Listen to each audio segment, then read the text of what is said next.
안녕하세요. 마음의 정리도 할 겸 천천히 적어 보겠습니다. 여동생이라 해도 피 한 방울 안 섞인 남이지만 이야기는 지금으로부터 5년 전부터 시작됩니다. 당시 저는 24살이었고 여동생은 18살이었습니다. 저는 회사에 취업 후 자취하기 시작했을 때 요리는 당연히 할 줄 모르고 밥하는 것도 귀찮아서 매일 퇴근하면 집 근처 술집에 식사 겸 한잔하러 갔었는데 그때 그 술집에서 아르바이트 하던 게 제 동생입니다. 뭐 그래도 이때는 동생 관계가 아니었습니다. 이 술집에서의 만남은 제 인생을 크게 바꾸는 만남이었습니다. 주사일은 밥 먹으러 다니니까 점장님도 기억할 수 있었고 저도 반대로 대충 어떤 아르바이트생이 있는지도 기억하고 있었습니다. 특히 여동생은 주 6일에 아르바이트를 했기 때문에 인상적이었습니다. 그래서 평소처럼 자리를 잡고 한잔 마시면서 밥을 먹고 있었는데 그날이 토요일인데다 평소보다 더 붐볐습니다. 20여 개 있는 테이블도 제 옆자리만 비어있을 정도였습니다.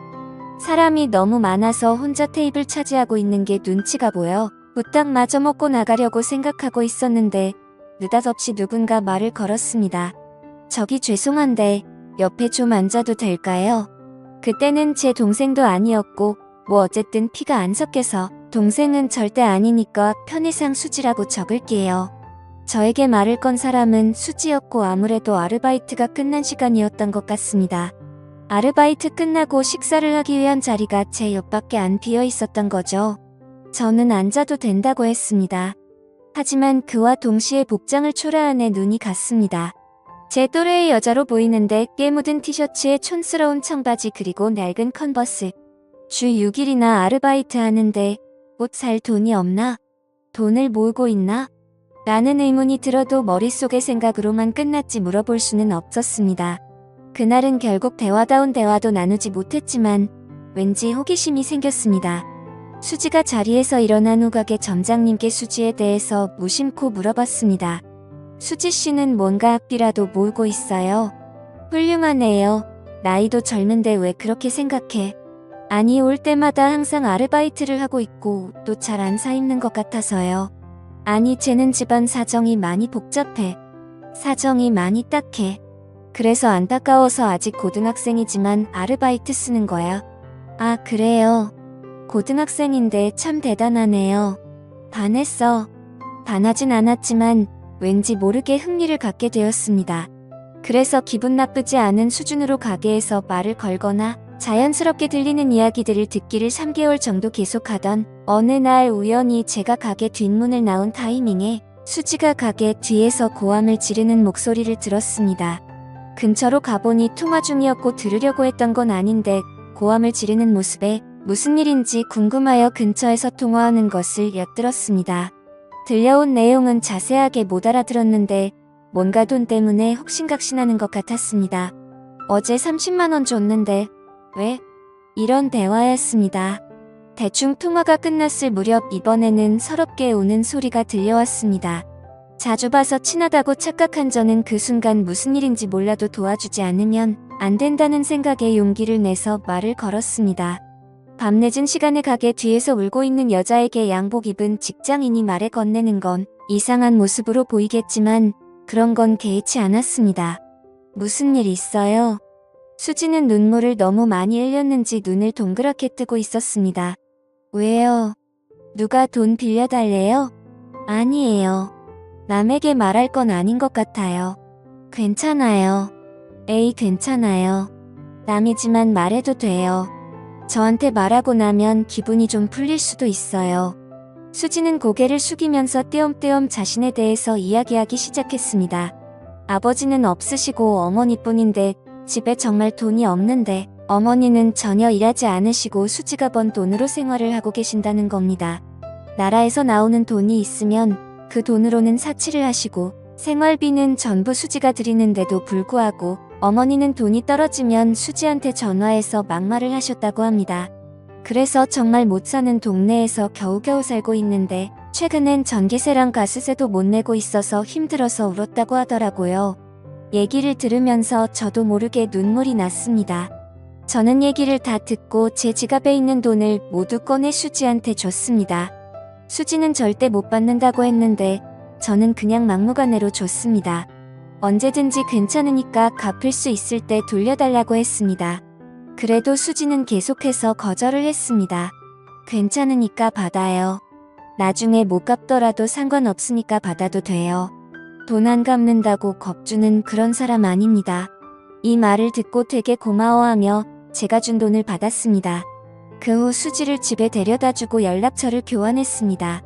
수지네 집은 정말 비바람만 겨우 막을 수 있을 것 같은 아주 오래된 주택이었습니다. 그걸 보고 저는 울컥하는 기분이 들었습니다. 돈은 2주 뒤에 돌려줬습니다. 저는 무슨 일이 있을 때마다 수지를 신경 썼습니다. 아르바이트만 하니까 공부가 소홀해진 건 아닌지 그런 생각이 들어서 가르쳐주거나 집에 안 쓰는 물건 같은 것도 주고 했습니다. 고등학생과 사귀는 사이거나 그런 건 절대 아니었고 친구처럼 꽤 친해져서 제 집에도 자주 들락날락했습니다.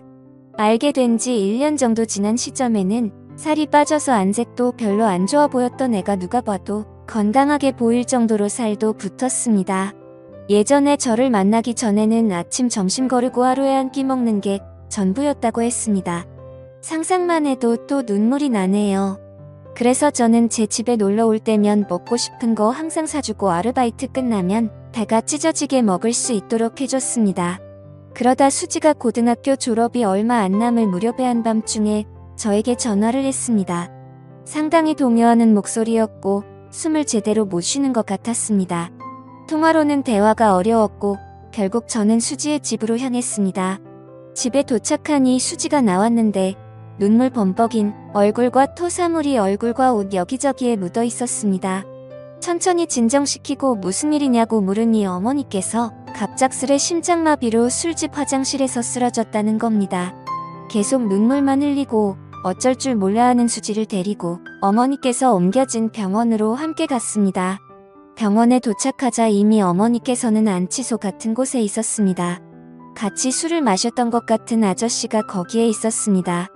화장실에서 멀리 볼 때 심장마비를 일으켰나봐 수지는 계속 울었고 저도 어떻게 해야 할지 몰라서 저는 그냥 나왔습니다. 근데 그때나 지금이나 저는 깊이 생각을 안 한다던가 제멋대로인 면이 있는 건 알고 있지만 수지 어머니께서 쓰러지셨다고 했을 때 차라리 이게 잘된 게 아닐까 생각했습니다. 지금까지 수지를 괴롭혔고 수지도 자유로워질 수 있다고 생각했거든요. 하지만 수지는 효도를 못했다던가 자기가 신경 쓰지 않았기 때문에 죽었다면서 흐느끼어 울었습니다. 확실히 자기를 힘들게 했던 사람이라도 유일한 가족이었기에 어머니를 잃은 수지의 슬픔은 깊었습니다. 그 후 장례식이니 뭐니 하는 것은 어머니의 형제간에 거행하게 된 모양이었습니다.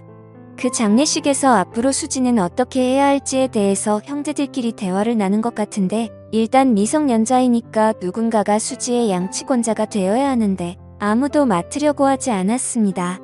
다들 모르는 척 곤란한 척하기 바빴습니다. 정말 가족이란 게 뭘까 하고 속상했습니다. 고등학교를 졸업하면 취직해서 독립할 거고 미용사가 되고 싶다고 딱 한 번 말한 적이 있었는데 하고 싶은 것을 할 수 있는 환경에서 꿈을 이뤘으면 좋겠다는 제 바람과는 달리 잘 안 될 것 같아 보여서 슬펐습니다. 결국 마지막에 수지의 이모가 돌보게 됐는데 저는 아무래도 납득이 가지 않아서 한 가지 생각을 하게 되었습니다. 여자친구도 아니고 미성년이고 주위의 시선들도 신경 쓰였지만 그래도 저는 수지가 행복하길 바랬습니다. 제가 행복하게 해준다거나 그럴 자신도 없었지만 제 입이 먼저 움직였습니다. 수지야, 우리 집으로 와네. 돈 없지? 그러니까 우리 집에서 살아. 무슨 생각이에요? 그동안 힘들었잖아. 앞으로는 그만 힘들었으면 좋겠어. 그러니까 내 동생으로서 우리 집에 와서 살아. 여동생이요. 그럴 순 없어요. 몇몇 대화를 더 나눴는데 결국 수지가 결정하기까지 일주일 정도 걸렸고 최종적으로 반년 동안만 신세 지는 걸로 해서 제 집에 오기로 했습니다. 일단 친권자가 되신 아주머니께 허락을 받기 위해서 면담을 했더니 아니나 다를까 흔쾌히 승낙을 하셨습니다. 그때의 표정은 짊어지던 짐이 없어진 것 같은 안도의 표정이셨는데 평생 잊지 못할 표정이었습니다. 그리고 저와 수지의 남매 생활은 고등학교 졸업을 기점으로 시작되었습니다.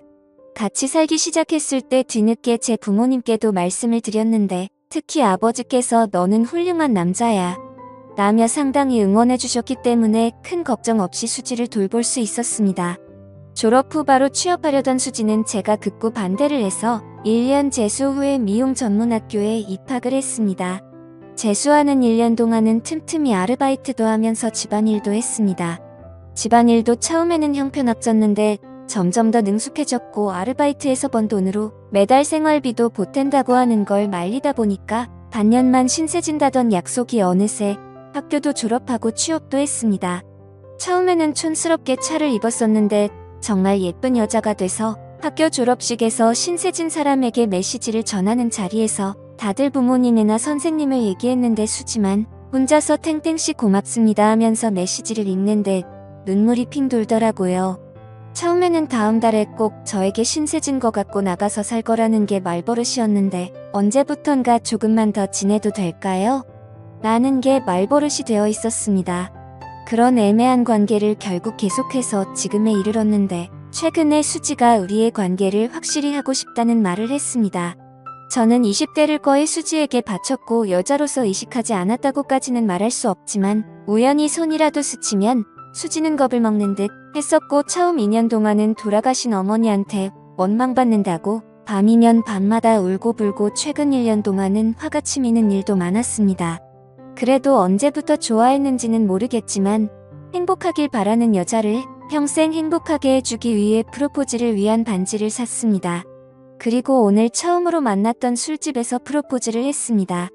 상대도 어렴풋이 눈치는 채고 했었겠지만 실제로 프로포즈를 하니 펑펑 울면서 숨쉬기도 힘들어해서 대답이 좀처럼 돌아오지 않아 매우 초조했습니다.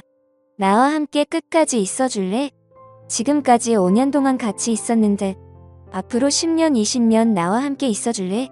닭똥 같은 눈물을 펑펑 쏟아내기 시작하는데 아르바이트생들 총 출동해서 축하해주려던 점장도 너무 소란스럽고 대답이 돌아오지 않아 초조함이 극에 다다를 때 진정이 된 수지가 그동안 너무 불안했다고 얘기를 하기 시작했습니다. 지금까지 너무 무서웠어요. 언젠가 헤어져야 하는데 계속 생각은 하는데도 신세는 계속 지고 있으니까 눈치 없이 민폐를 끼치는 건가 싶고 또 저 때문에 청춘을 망치신 것 같았어요. 그러니까 제가 아무리 좋아해도 좋아한다고 말하면 안 된다고 생각을 했어요. 엄마는 힘들게만 살다가 돌아가셨는데 나만 이렇게 행복하게 살면 못된 거라고 생각을 했어요. 눈물 범벅된 얼굴로 흐느끼며 여자로 안 보는 것 같아 괴로웠다는 등의 얘기 끝에 프로포즈를 받아줬습니다. 집으로 돌아오는 길에도 울었는데 집에 도착해서는 너무 늦게 프로포즈했다며 저에게 화도 냈습니다. 돌이켜보면 정말 그날 수지에게 말 걸어서 다행이라고 진심으로 생각합니다. 동시에 그때 제가 말을 걸지 않았다면 어떻게 되었을까 하고 생각하면 괴롭네요. 진심으로 사랑할 수 있는 사람을 만난 것에 하루하루 감사하면서 살겠습니다. 시청해주셔서 감사합니다.